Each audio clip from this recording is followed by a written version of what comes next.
नमस्कार आप सभी को, स्वागत है आपका हमारे इस प्लेटफ़ॉर्म पर। आज हम कंप्यूटर की क्लास में डेटा और हार्डवेयर से संबंधित कुछ पीवाईक्यूज़ करेंगे। इसकी आपको पीडीएफ हमारे टेलीग्राम चैनल पर मिल जाएगी, साथ ही साथ चैनल को सब्सक्राइब करिएगा। शुरू करते हैं पहले क्वेश्चन से। क्वेश्चन नंबर 1 में कह रहा है कि कौन-सा हार्डवेयर है जो सॉफ्टवेयर नहीं है?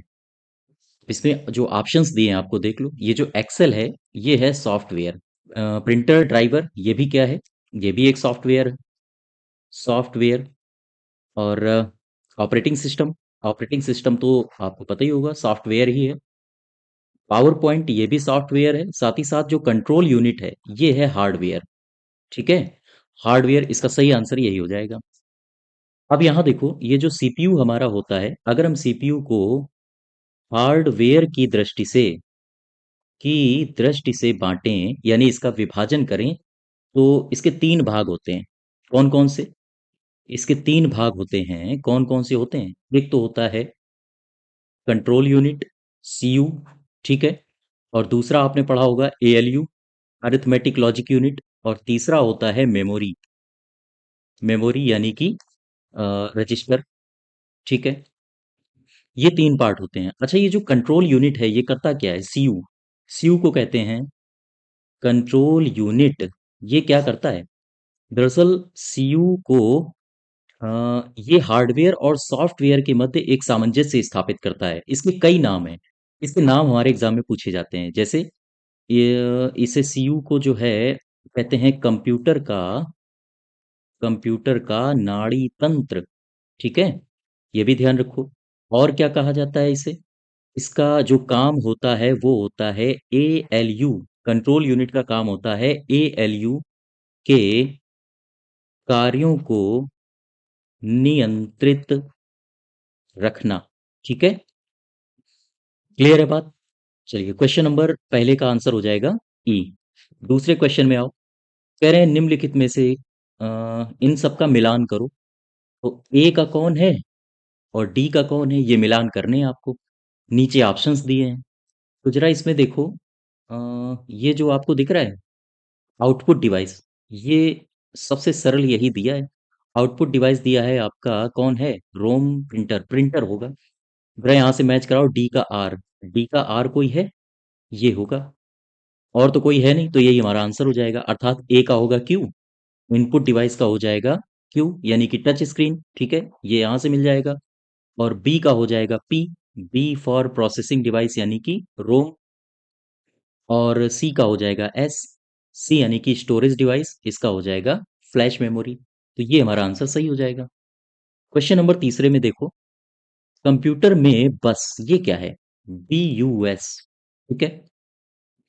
दरअसल ये होता क्या है? ये होता है एक डेटा आइटम इंगित करता है, गलत है।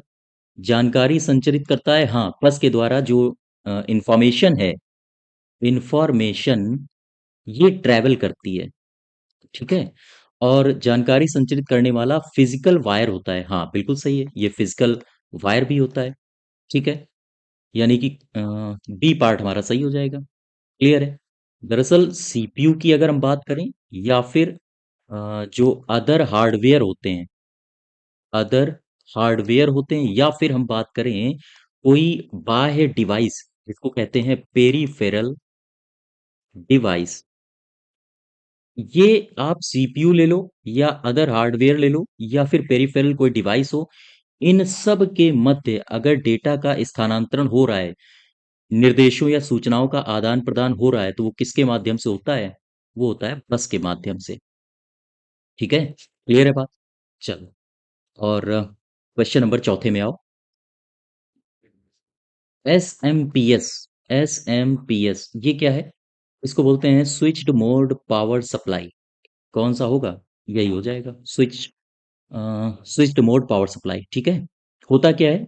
एसएमपीएस दरअसल कंप्यूटर को जो वोल्टेज चाहिए, एक ठीक वोल्टेज चाहिए उसे रन करने के लिए। तो अगर उस वोल्टेज में कोई उच्चावच आता है, ठीक है, तो उससे होने वाली जो भी क्षति होती है, ये उससे प्रोटेक्शन देता है एसएमपीएस। क्लियर है बात?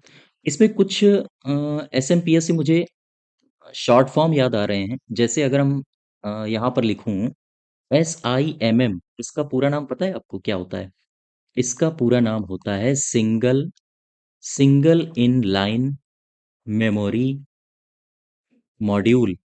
ठीक है, ये हमारे एग्जाम में पूछे जाते हैं। जैसे अगर हम बात करें स्नोबॉल, इसका पूरा नाम बताओ। इसका पूरा नाम होता है string oriented string oriented symbolic symbolic language. ठीक है, स्नोबॉल। अगर हम आपसे पूछें एसक्यूएल का पूरा नाम बताओ, क्या बता सकते हो? एसक्यूएल का पूरा नाम होता है स्ट्रक्चर्ड स्ट्रक्चर्ड क्वेरी लैंग्वेज। ठीक है, स्पेलिंग अगर इधर उधर हो तो आप देख लीजिएगा। Structured query language. और तो इसका आंसर हो जाएगा ए। क्वेश्चन नंबर 5वें में आओ। पांचवा कह रहा है प्रोसेस्ड डेटा को के रूप में जाना जाता है। ऐसे समझो आप, जैसे सपोज करो ये हमारा कंप्यूटर है। ठीक है, ये है सीपीयू। और मैं ये बैठा हूँ सीपीयू के ठीक सामने। मैंने इधर से इसमें दिया डेटा, तो सीपीयू हमें क्या देगा? सीपीयू तुरंत हमें इधर की तरफ निकाल के देगा इंफॉर्मेशन। ठीक है, वो मुझे राहुल गांधी जी की एक बात याद आ रही है, इधर से आलू डालो उधर से सोना निकलेगा। तो चार्ल्स बेबेज साहब ने ये मशीन पहले ही बना दी, इधर से डेटा डालो उधर से इंफॉर्मेशन निकलती है। तो प्रोसेस्ड डेटा को किस रूप में जाना जाता है? जानकारी यानी कि इंफॉर्मेशन। ठीक है, क्वेश्चन नंबर छठे में आओ। इंफॉर्मेशन सिस्टम में अल्फा न्यूमेरिक डेटा सामान्यतया क्या रूप लेता है? क्वेश्चन नंबर छठा है, आप ऐसे समझो इसको। जैसे मैंने कोई डेटा लिया, वही राहुल गांधी जी वाली बात। डेटा से क्या बनेगा? डेटा को मैंने प्रोसेस कराया। ठीक है, इसकी हुई प्रोसेसिंग और वो क्या बना? वो बना इंफॉर्मेशन, सूचना बनी। ठीक है, अब मैं डेटा के रूप में क्या क्या डाल सकता हूं, मुझे ये बताओ। मैं डेटा के रूप में इसमें डाल सकता हूं अल्फा बेटिकल करेक्टर डाल सकता हूं। बोलो, मैं डेटा के रूप में अगर अल्फाबेटिकल करेक्टर डाल रहा हूं तो मैं न्यूमेरिकल डेटा भी डाल सकता हूं। ठीक है, न्यूमेरिकल डेटा या न्यूमेरिकल करेक्टर। क्लियर है? और मैं क्या डाल सकता हूँ डेटा के रूप में कमांड देने के लिए? मैं कोई सिंबल भी डाल सकता हूँ, यानी कि हम कह सकते हैं कि सिंबॉलिक डेटा। ठीक है, और इन सब की होगी प्रोसेसिंग तो हमें प्राप्त होगा इंफॉर्मेशन, सूचना। सूचना के रूप में हमें क्या प्राप्त होता है? सूचना के प्राप्त रूप में हमें प्राप्त होता है, अगर कोई हो सकता है कोई नंबर हमें प्राप्त हो जाए, या हो सकता है कोई करेक्टर हमें प्राप्त हो जाए, करेक्टर। ठीक है, तो वही आपसे पूछा गया है कि इंफॉर्मेशन सिस्टम में अल्फा न्यूमेरिक डेटा सामान्यतया क्या रूप ले लेता है? ये जो अल्फा न्यूमेरिक डेटा हम प्रोसेसिंग में देते हैं, वो क्या रूप ले लेता है? वो लेता है नंबर और करेक्टर्स का रूप, यानी कि नंबर और अल्फाबेटिकल करेक्टर्स। ठीक है, क्वेश्चन नंबर 7वें में आओ। कंप्यूटर पर जानकारी के रूप में कंप्यूटर पर जानकारी, यहां पर कुछ भरना है, के रूप में स्टोर की जाती है। जो कंप्यूटर पर जानकारी है वो दरअसल डिजिटल डेटा के रूप में स्टोर की जाती है, 0 और 1 के फॉर्म में। इसे कहते हैं बाइनरी नंबर। ठीक है, इसे कहा जाता है बाइनरी नंबर या फिर बाइनरी डिजिट। ठीक है, बाइनरी डिजिट आप कह सकते हो, या इसे ही आप कह सकते हो बिट्स। तो आंसर क्या होगा? आंसर हो जाएगा डिजिटल डेटा। क्वेश्चन नंबर 8वें में आओ। सीमोस का पूरा नाम क्या है? इसका पूरा नाम इसका पूरा नाम होता है कॉम्प्लीमेंट्री। आप लिख लो, complementary metal oxide oxide semiconductor. ठीक है, चिप। ये इसका पूरा नाम होता है। आप देख लो, कोर नहीं, ये भी गलत है। कैपेसिटी नहीं, पूरक, ये भी पूरक। पूरक क्या लिख दिया? पूरक धातु, अच्छा हिंदी में लिखा है। इसका मतलब हो गया कॉम्प्लीमेंट्री, इसका मतलब हो गया मेटल ऑक्साइड सेमीकंडक्टर। ठीक है, तो ये सही है। क्लियर है? अच्छा, ये जो सीमॉस होता है, ये क्या होता है? दरअसल ये एक होती है मेमोरी चिप। ये एक मेमोरी चिप होती है। अच्छा ठीक है, कहाँ लगी होती है? तो ये लगी होती है मदरबोर्ड में। मदरबोर्ड में लगी होती है। ठीक है, अच्छा, इसे जो ये है मदरबोर्ड में लगी होती है, तो ये जो सीमोस है ना, ये किससे चलती है? ये चलती है एक बैटरी से, है ना? ये एक बैटरी से चलती है और इस बैटरी को कहा जाता है सीमोस सेल। याद रखिएगा, इसका नाम भी हमारे एग्जाम में पूछा जाता है। और सीमोस की सेटिंग में ही हमारे कंप्यूटर की जो डेट और टाइम है उसकी सेटिंग्स होती है। तो सीमोस को हम एक नाम और देते हैं क्या? इसे कहते हैं रियल टाइम क्लॉक। इसे इस नाम से भी जाना जाता है। बात समझ पा रहे हो आप? ठीक है, चलिए आगे बढ़ते हैं। क्वेश्चन नंबर 9 में आओ। कंप्यूटर हार्डवेयर में होती है क्या? कंप्यूटर हार्डवेयर में कंट्रोल यूनिट होता है, हाँ ये तो होता ही है। कंप्यूटर हार्डवेयर में मेमोरी और कंट्रोल यूनिट दोनों होता है, ये भी सही है। उनमें से कोई नहीं। जब ऊपर वाले सही हैं तो ये तो सही हो ही नहीं सकता है। मेन मेमोरी, केवल मेन मेमोरी भी नहीं होती है और केवल कंट्रोल यूनिट भी नहीं होता है। इसमें मेमोरी भी होती है और कंट्रोल यूनिट भी होता है, तो ये हमारा आंसर सही हो जाएगा। ठीक है। हार्डवेयर में आप ऐसे समझो, जो हार्डवेयर होता है उसमें मेन मेमोरी भी होती है और क्या होता है, और होता है कंट्रोल यूनिट। ठीक है, चलिए क्वेश्चन नंबर 10 में आओ। सूचना कियोस्क के संबंध में निम्नलिखित में से कौन सा सही है? ये सूचना कियोस्क होता क्या है? सूचना कियोस्क दरअसल एक संसाधन है जो जानकारी जानकारी प्रदर्शित करता है। प्रदर्शित करना, ठीक है। अच्छा, जैसे आपके यहाँ अगर लाइब्रेरी होगी, आप बड़े शहर से अगर बिलोंग करते होंगे, तो स्थानीय लाइब्रेरी की जो सक्रिय सूची होती है वो सूचना कियोस्क का ही काम करती है। और इसकी क्षमता बिल्कुल सीमित होती है। और इसे दूर से भी ऑपरेट किया जा सकता है, यानी इसकी जो कार्य क्षमता होती है वो सीमित होती है। साथ ही साथ इसे रिमोट कंट्रोल्ड भी किया जा सकता है, ये भी सही है। तो इसमें दोनों हमारे सही हो जाएंगे। ठीक है, क्वेश्चन नंबर 11 में आओ। माइक्रो कंट्रोलर में कंट्रोलर के संदर्भ में पीआईसी का पूरा नाम बताओ। जो पीआईसी है, पीआईसी इसका पूरा नाम होता है पेरीफेरल पेरीफेरल इंटरफेस, ठीक है, कंट्रोलर। तो ये हो गया पीआईसी। अगर हम पीआईसी को इधर ले आए, मैंने लिख दिया पीसीआई। बताओ इसका पूरा नाम क्या होगा? पता है इसका पूरा नाम क्या होगा? इसका पूरा नाम होगा पेरीफेरल कंपोनेंट। फुल फॉर्म पूरा चेंज हो गया है। Component interconnect. ठीक है, ये हो जाएगा। अच्छी से एक मुझे और याद आ रहा है, पीसीबी अगर हम लिखें तो पाकिस्तान क्रिकेट बोर्ड नहीं। कंप्यूटर की भाषा में बताओ। कंप्यूटर की भाषा में होगा प्रिंटेड प्रिंटेड सर्किट। सर्किट ऐसे ही तो लिखेंगे, सर्किट बोर्ड। ठीक है, तो इसका जो ये पीसीआई है, इसका सही आंसर क्या हो जाएगा? इसका सही आंसर हो जाएगा पेरिफेरल इंटरफेस कंट्रोलर। और यही सही है। क्वेश्चन नंबर 12 में आओ। ये सारे एग्जाम में किसी न किसी एग्जाम में पूछे जरूर गए हैं। एक, क्या एक, यहाँ पर आप खाली स्थान दिया, यहाँ भरिए। एक दिखता है कि कैसे परिचालन विशेषताओं के साथ जोड़ा जाता है। दरअसल इसमें आप दो टर्म याद रखो। एक होता है कंप्यूटर ऑर्गेनाइजेशन, ऑर्गेनाइजेशन, और ये हमारे एग्जाम में दोनों बहुत पूछे जाते हैं। और एक होता है कंप्यूटर आर्किटेक्चर। ठीक है, आर्किटेक्चर। और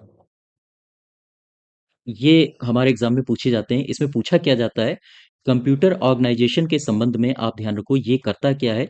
ये परिचालन इकाई, साथ ही साथ उसके अंतर संबंध, ऐसे लिखेंगे, संबंधों को दर्शाता है। ठीक है, अर्थात ये जो कंप्यूटर ऑर्गेनाइजेशन है, ये परिचालन इकाई साथ साथ उसके अंतर संबंधों के से संबंधित है। अगर आपसे पूछ ले कंप्यूटर आर्किटेक्चर के बारे में, तो आप इसमें ध्यान रखो, ये कंप्यूटर सिस्टम के कार्यात्मक व्यवहार को दर्शाता है। कार्यात्मक व्यवहार, अर्थात इसको हम कह सकते हैं कॉन्सेप्चुअल कॉन्सेप्चुअल डिजाइन। ठीक है, इसकी बात करता है ये। तो यहां से आपसे पूछा है परिचालन विशेषताओं के बारे में, तो आंसर होगा कंप्यूटर ऑर्गेनाइजेशन। क्वेश्चन नंबर 13 में आओ। कह रहा है यहाँ पे फिल इन द ब्लैंक्स। एक कंप्यूटर सिस्टम की वैचारिक डिजाइन को कहते हैं कॉन्सेप्चुअल डिजाइन। ठीक है, तो इसका हमने क्या बताया था, कॉन्सेप्चुअल डिजाइन का कंप्यूटर आर्किटेक्चर। क्वेश्चन नंबर 14 में आओ। इसे आधुनिक कंप्यूटर का जनक माना जाता है। सबको पता होगा बिल गेट्स, ये माइक्रोसॉफ्ट के हैं। माइक्रोसॉफ्ट के। सुंदर पिचाई, ये इस समय गूगल के हैं। और चार्ल्स बेबेज, यही सही आंसर होगा। ये हैं आधुनिक कंप्यूटर के जनक यानी कि पिता। अच्छा, चार्ल्स बेबेज के बारे में एक कथन आप याद रखिए। 1830 में इन्होंने क्या किया था, इन्होंने बनाया था एनालिटिकल एनालिटिकल इंजन। ठीक, ये इन्होंने बना दिया। फिर इस एनालिटिकल इंजन में प्रोग्राम किसने डाला था, ये भी हमारे एग्जाम में पूछा जाता है। इस एनालिटिकल इंजन में प्रोग्राम डाला था, इनका नाम है महिला है, क्या नाम है इनका, मैं नाम भूल रहा हूँ, नहीं नहीं नहीं नहीं, एडा आगस्टा, हाँ, एडा आगस्टा। ठीक है, इन्होंने इसमें प्रोग्राम डाला था। और लेडी एडा अगस्टा को कहा जाता है दुनिया का पहला प्रोग्रामर। ये भी आप ध्यान रखो बात, आप फिर से समझो। 1830 में चार्ल्स बेबेज ने एक इंजन बनाया, एनालिटिकल इंजन, और इसे ही आधुनिक डिजिटल कंप्यूटर भी कहा जाता है, याद रखें। इसे कहा जाता है पहला आधुनिक डिजिटल कंप्यूटर। ठीक है, कहा गया। इस एनालिटिकल इंजन में प्रोग्राम डालने का काम किया था लेडी एडा अगस्टा ने। और इनको दुनिया का पहला प्रोग्रामर भी कहा जाता है, ध्यान रखेंगे। 15 में आओ। कंप्यूटर में डेटा का किस रूप में भंडारण होता है। ठीक है, कंप्यूटर में डेटा का किस रूप में भंडारण होता है, 0 और 1 के फॉर्म में होता है। तो इसमें आंसर हो जाएगा बाइनरी। अच्छा, एक बाइनरी से ही संबंधित एक और आप बात याद रखिए। एक शख्स हैं जिनका नाम है डॉक्टर वान न्यूमैन। ठीक है, ये कहाँ के हैं, ये हैं अमेरिका के। क्यों चर्चा में आए, इनके बारे में एक कथन याद रखिए। डेटा और अनुदेशों डेटा और अनुदेशों दोनों को अ, दोनों को क्या किया था, इन्होंने बाइनरी प्रणाली में संग्रहित किया था। तो याद रखिएगा, बाइनरी प्रणाली में संग्रहित करने का संग्रहित संग्रहित करने का श्रेय किसे जाता है, ये जाता है डॉक्टर वान न्यूमैन को। क्लियर है बात। चलिए क्वेश्चन नंबर 17 अर्थात 16 में आओ। यहाँ फिल इन द ब्लैंक्स भरना है इन्हीं चारों में से। अपूर्ण तथ्यों का प्रतिनिधित्व करता है, जबकि यहाँ पर जो भरोगे वो सार्थक आंकड़ों का प्रतिनिधित्व करता है। तो मैंने आपको बताया था कि ये रहा हमारा माइक्रो प्रोसेसर, और यहाँ से मैंने फेंका डेटा। ठीक है, और इसने हमें दी सूचना। सूचना का मतलब इंफॉर्मेशन। इंफॉर्मेशन, तो ये जो डेटा है, ये कैसा है, ये अपूर्ण है। और मुझे इसने पूरी तरह से प्रोसेसिंग के बाद एक पूर्ण सूचना दी है। तो यहाँ से यही सही हो जाएगा, डेटा और इंफॉर्मेशन। ठीक है, क्वेश्चन नंबर 17 देखो। निम्नलिखित में से कौन सा है जो बायस का सही रूप है। बायस बोले तो बेसिक इनपुट आउटपुट सिस्टम, यही होता है। तो बेसिक इनपुट गलत हो गया, बेसिक इनपुट आउटपुट सॉफ्टवेयर गलत हो गया, बेसिक इनपुट आउटपुट सिस्टम यही सही हो गया। ठीक है, ये होता क्या है, BIOS, बायस।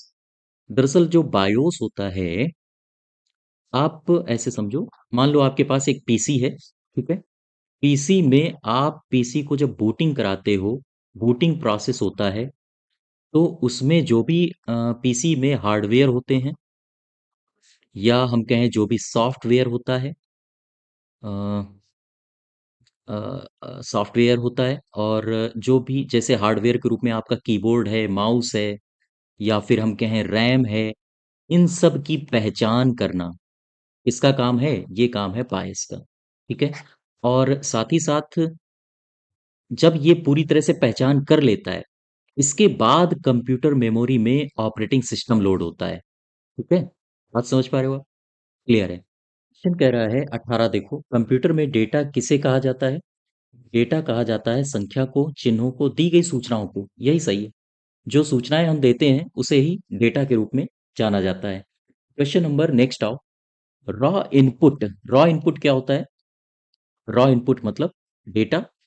रॉ इनपुट को उपयोगी जानकारी यानी कि डेटा से इंफॉर्मेशन तक जाने के लिए, इंफॉर्मेशन जानकारी में बदलने के लिए सभी कंप्यूटर सिस्टम द्वारा निम्नलिखित में से कौन सी मौलिक प्रक्रिया को अपनाया जाता है? तो आप देखो, सबसे पहले आपने क्या डाला? डेटा।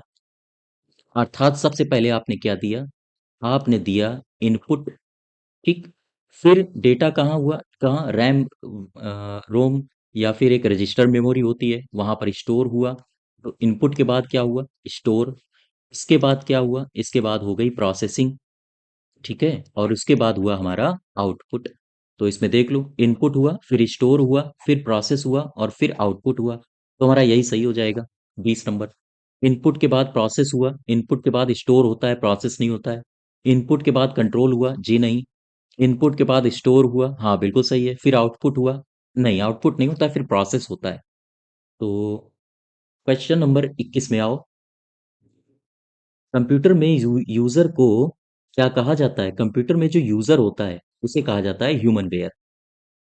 क्लियर बात? अच्छा, ये जो फर्मवेयर होता है, ये क्या होता है? दरअसल ये जो फर्मवेयर होता है, ये एक सॉफ्टवेयर होता है। ये क्या करता है? ये इलेक्ट्रॉनिक डिवाइसेस के हार्डवेयर से, ये जो फर्मवेयर है वो एम्बेडेड रहता है। ठीक है। क्वेश्चन नंबर 22 में आओ। कह रहे हैं प्रोग्राम के निर्देशों को बाइनरी में दर्शाया जाता है। ठीक है।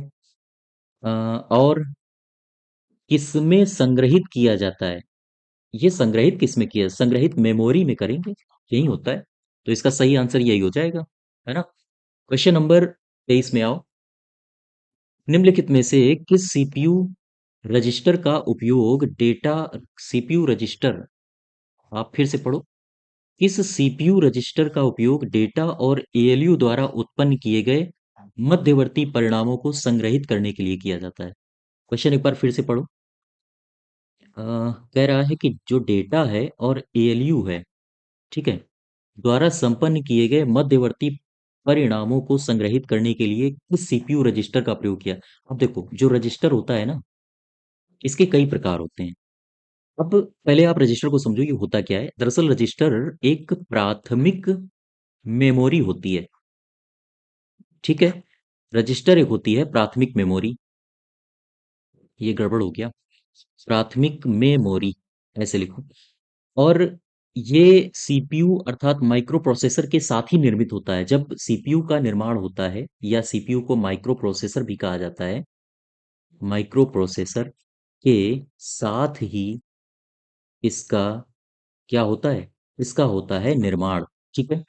और इसे कहा जाता है, रजिस्टर को, सीपीयू की कार्यकारी मेमोरी, कार्यकारी मेमोरी। तो आप ये ध्यान रखो, ये वाला स्टेटमेंट हमारे एग्जाम में बहुत बार पूछा गया है। सीपीयू की कार्यकारी मेमोरी किसे कहा जाता है ना? और जो रजिस्टर का एक्सेस टाइम होता है ना, एक्सेस टाइम, वो कितना होता है? वो होता है 1 से 2 नैनो सेकेंड, नैनो सेकेंड। ठीक है। तो अब यहां से देखो, रजिस्टर के कई प्रकार होते हैं, जैसे program counter register, memory address register, accumulator register, instruction register. ये सारे के सारे रजिस्टर के ही रूप हैं। इसमें आपसे केवल इतना पूछा है कि डेटा और एएलयू द्वारा उत्पन्न किए गए परिणामों को किसमें संग्रहित करते हैं? इसमें से ये संग्रहित किया जाता है एक्यूमुलेटर रजिस्टर में। ठीक है। क्वेश्चन नंबर 24 में आओ। कंप्यूटर के मुख्य भाग कौन से हैं? कौन से का मतलब, अभी तो पूछा है कितने हैं, और इसके बाद कौन कौन से हैं। तो इसके मुख्य भाग है 6। ये कौन से हैं 6 भाग? जरा देख लेते हैं इनको। ये 6 भाग हैं। एक तो हो गया आपका सीपीयू, सेंट्रल प्रोसेसिंग यूनिट। एक हो गया आपका इनपुट डिवाइस। ठीक है। इनपुट डिवाइस का मतलब क्या है? जैसे क्या बोलते हैं इनपुट डिवाइस में? एग्जांपल क्या आ सकते हैं? जैसे माउस, कीबोर्ड हो गया, और क्या हो सकता है? स्कैनर हो गया, है ना? और एक हो गया आउटपुट, आउटपुट डिवाइस। इसके एग्जांपल बताओ जरा मुझे। जैसे प्रिंटर है ना, और क्या हो गया? मॉनिटर हो गया, और स्पीकर जैसे हो गया। ठीक। ये 3 भाग हो गए। चौथा भाग कौन सा है? चौथा भाग है मेमोरी। मेमोरी यूनिट, ये तो कंप्यूटर से ही संबंधित है। एक होता है जो बाहर से हम मेमोरी डालते हैं, और उसे कहते हैं सेकेंडरी, सेकेंडरी स्टोरेज। ठीक है, स्टोरेज। और कौन सा है? ये कितने हो गए? एक, दो, तीन, चार, पांच हुए। एक और है, एक है कम्युनिकेशन, कम्युनिकेशन डिवाइस। ठीक है, ये छह भाग होते हैं कंप्यूटर के, मुख्य छह भाग। क्वेश्चन नंबर 26 में आओ। निम्नलिखित में से कौन सा कंप्यूटर का एक घटक नहीं है? देख लो। कंप्यूटर का घटक है ALU, arithmetic logic unit, CPU, central processing unit, इसे ब्रेन भी कहा जाता है, मेमोरी भी है, और ये कागज नहीं। यही तो, ये तो सिंपल सा है एकदम। कागज गलत हो गया। तो ये हमारे कंप्यूटर के कुछ प्रीवियस ईयर्स क्वेश्चंस हैं। इनकी आपको अगर पीडीएफ चाहिए तो हमारे टेलीग्राम चैनल पर मिल जाएगी। साथ ही साथ चैनल को सब्सक्राइब करिएगा। धन्यवाद।